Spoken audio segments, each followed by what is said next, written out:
Hello, how's everyone doing? So in today's video, I'll be sharing about 3 gifts we can give to someone who's suffering. 3 gifts we can give to someone who's suffering. And from that, I will be talking from the book of Job, chapter 1 and 2. So who was Job? Job was the greatest man in the East. He was a rich, wealthy man. He had 10 children. And besides being rich and wealthy and influential, he was a man who was blameless, he was righteous, he feared God. And it's very hard to find all these qualities in one person, right? And in chapter 1 of Job, we read that Satan actually went to talk to God. And Satan said, do you think that Job is actually following you because he wants to? Maybe it's because you are protecting him, because you have blessed him. And if you remove all this blessing and protection, maybe Job will curse you to your face. And God actually allowed Satan to go and do just that, to take away all that Job has.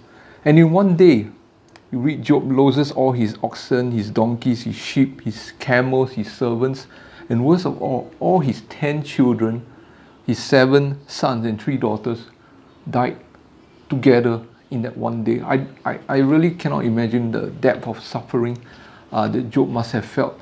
I think he might not have felt so bad about the losing of all his property, but the loss of 10 children, that must have been devastating to him.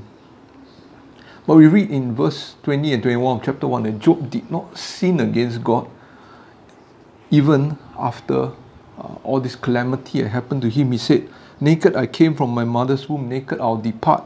The Lord gave, the Lord take away. Blessed be the name of the Lord.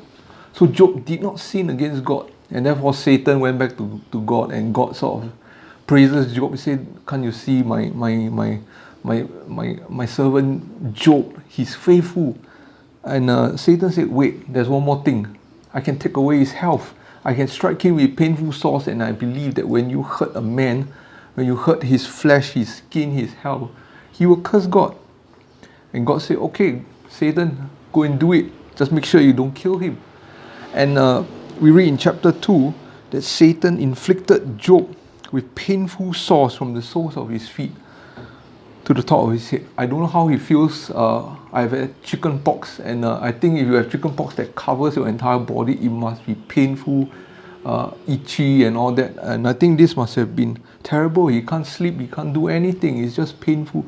And we read now there are 2 responses that I want you to take note of. 2 responses that we can use in our response to people who are suffering. The first is, I would say it's not so good a response. It's actually from Job's wife.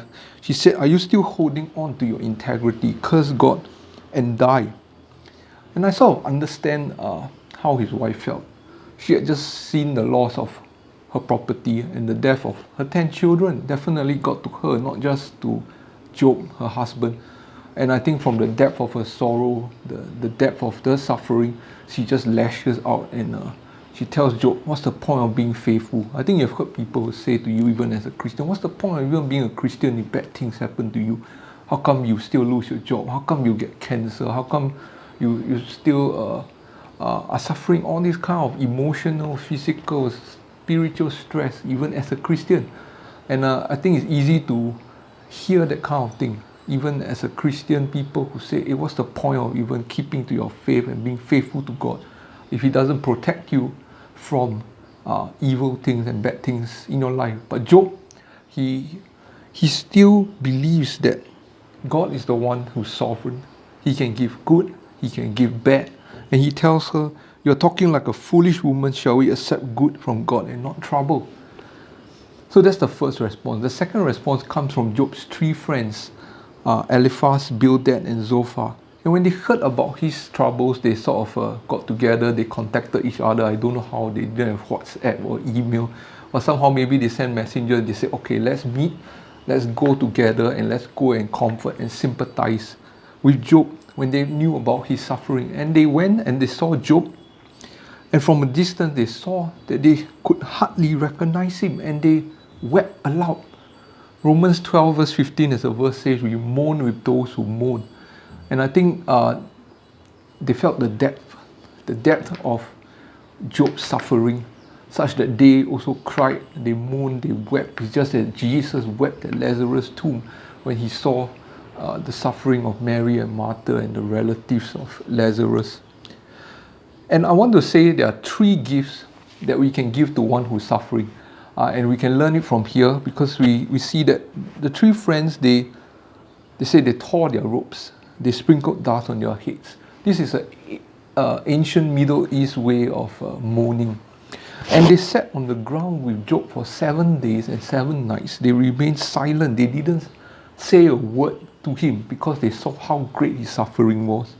So there are three gifts that we can notice. And the first gift is the gift of presence.